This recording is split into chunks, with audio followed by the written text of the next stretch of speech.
Hey guys, how's it going? In this video, I'm going to go over the 3 things that you need to win financially in 2021.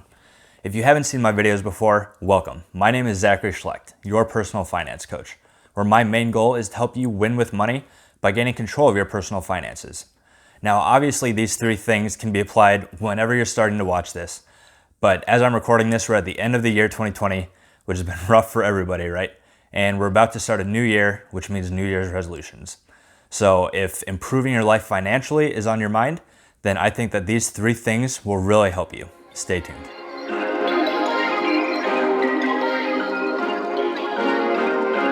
All right, here we go. So tips number 1 and 3 are gonna be a little bit more drawn out, and number 2 is just gonna be a really short, quick little tip, just so you know kind of where we're going. So let's jump into it with number 1, and that is to organize your money. You want to look at your current financial picture and write it all down, especially if you haven't done this before. So you want to look at your current bank accounts, look at your checking account, any savings accounts you have, write down how much you have in those. You want to look at your retirement account, or if you have a few retirement accounts, write down how much you have in those. The big one, if you have any debt, you want to add up how much total debt you have, whether that's car loans or student loans or credit cards or medical debt or any other form of debt. Write those down, add those up, as painful as that may be. And writing all of these down, how much you have in total liquid in your bank accounts, as well as in retirement, and how much money you owe people in debt. Doing that alone can be a big eye opener. So if you haven't done that before, definitely do that. Get a piece of paper, write it down. The next 2 things are your income situation and your outgo situation. Income situation should be really fast. It's just what is your paycheck schedule and how much is your typical paycheck. The outgo situation is a little bit more in depth. So for bills, these should be pretty much the same every month. That will include rent or mortgage, any insurance payments such as auto, home or renters, medical, life, etc.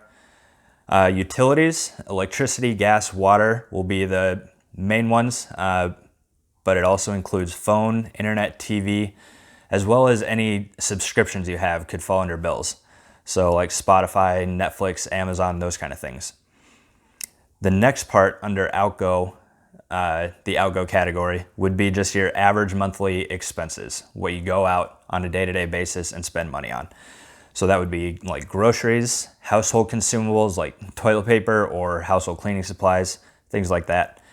Eating out, whether it's restaurants or fast food or Starbucks, gas for your car, and just fun or entertainment types of things. So just write each of those down, write down on average how much you think you spend each month.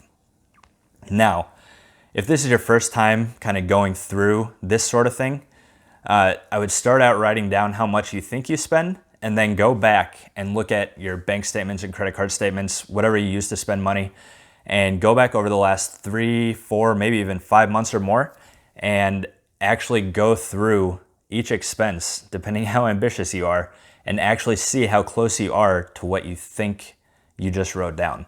And I guarantee the majority of you, if you're not in the habit of doing this and keeping track of your money, you're gonna be spending a lot more than you think you are. So if you're really motivated to get on track financially next year, I would really encourage you to do that. Just double check what you think you spent versus what you actually spent. So understanding your income and outgo situation, as well as your overall money picture, just doing this step alone can be extremely clarifying. And the income and outgo situation itself is actually the basis for setting up a budget. Now, I'm not going to go into that in this video. There are a dozen or 2 dozen different types of ways to budget, each one probably warranting kind of their own walkthrough. But I will say this, a budget is just making sure that you spend less than you make. And it's basically taking the total of all of your bills and expenses that you just wrote down and making sure that those are less than your income. And not only your monthly expenses, but other goals that you have, such as saving or putting money into retirement. Things like that, paying down your debt, all of those should fall under how much you make in total each month in income. So that's just the basics of what a budget is. And just writing down these amounts, sometimes even on a calendar, can be helpful. You write down when you get paid and when specific bills are due. I used to do that a long time ago when I was kind of getting a grasp on my money situation coming out of college, and that was super helpful. But whatever you do, just writing it down can be very helpful and very clarifying. And this can show actually where you're wasting money that you didn't even realize. And that actually leads us into number 2, which is just a quick tip, and that is to remove one bad habit. So in 2021, kind of think about past spending and money habits and try to eliminate one bad habit. This could be anything from eating out too much to impulse buying, especially online, right? Especially in 2020 where we were locked down. Impulse buying can be a really bad habit. Paying bills late. Maybe some of you struggle with that and you want to do a lot better with that this coming year.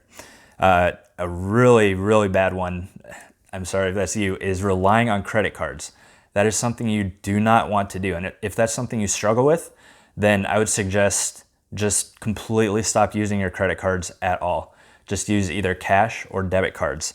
And when you do that, that makes you accountable to yourself to actually spend less money than you make.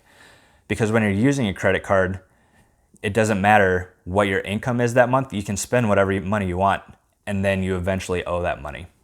And so by stopping using credit cards and just using debit cards or cash, you're making yourself accountable to you to meet the goals that you set up for this coming year. So finally, that leads into number 3 of what you need to be successful in 2021 financially. And that is to have a vision for what you want to achieve. What does a perfect year for you financially look like? And this is going to be different for everybody. I could tell you my suggestions about kind of what order you'll want to go in if you want success financially, but that doesn't really matter if it's just me talking to you. You need to have for yourself your own motivations for what kind of goals you want to accomplish. So figure out what your vision is for a perfect year financially, and again, write that down. I think you're seeing a theme here. You want to write all of these things down because that's the first step to being successful at something. So what is your vision for 2021? And this is actually the fun part where you get to be creative and think about the things that you really want to accomplish. And these are things that maybe you thought weren't possible before. But hopefully, even after going through number 1 of this video and getting a better picture of where you are at financially, even if it's not where you want to be, hopefully that clarity by itself was able to give you a little bit of hope as well as ownership in your current situation and a little bit of a picture of what you need to do to get where you want to go. And another thing, as you're thinking about your vision for next year, if you're married, I would encourage you to do this part with your spouse because there's a lot of power in talking about money and planning with money with your spouse for the future. And I could make a whole video or a whole video series about that, but I won't go down that tangent right now. I'll just leave it at that. I would encourage you to do this part with your spouse. And even if you have older kids, you can rope them in and have them do this part with you too. Like I said, this should be the fun part. What do you want to accomplish next year financially? And some of those things might be like saving for the fun family vacation that you guys have been talking about, or actually saving for Christmas next year so that you don't have to go in debt. It could be paying off all of your debt, or at least knocking off a big chunk of it.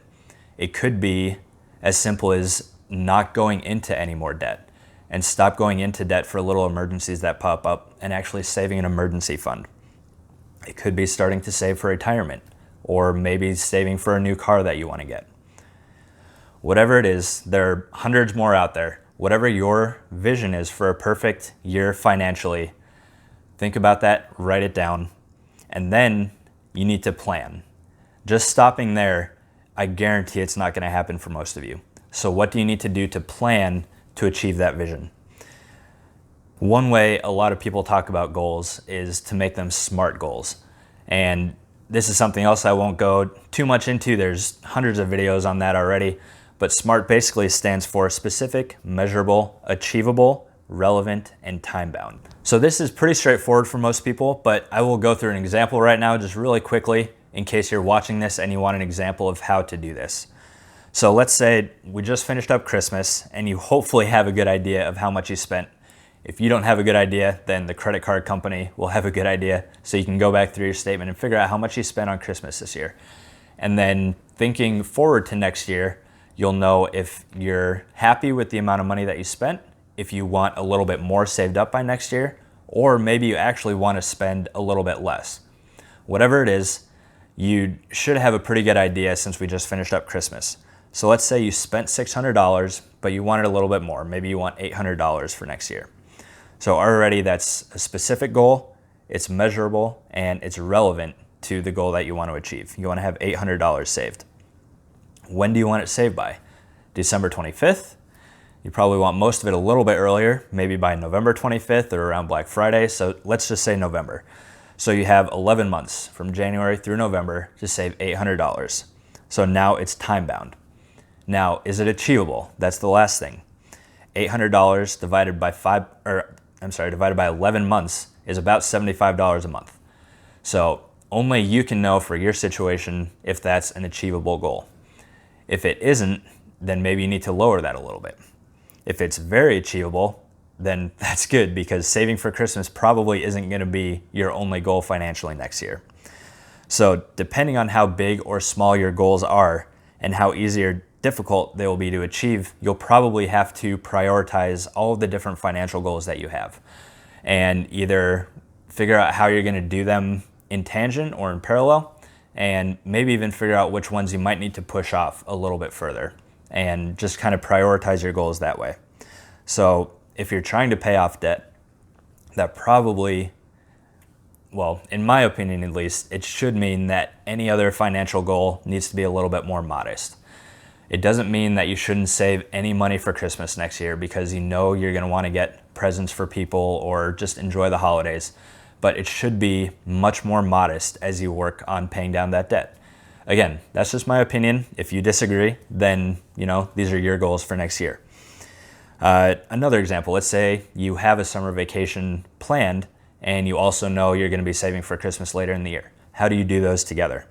Let's say you want $1,000 saved by this summer. So let's say you have about 5 months to save $1,000.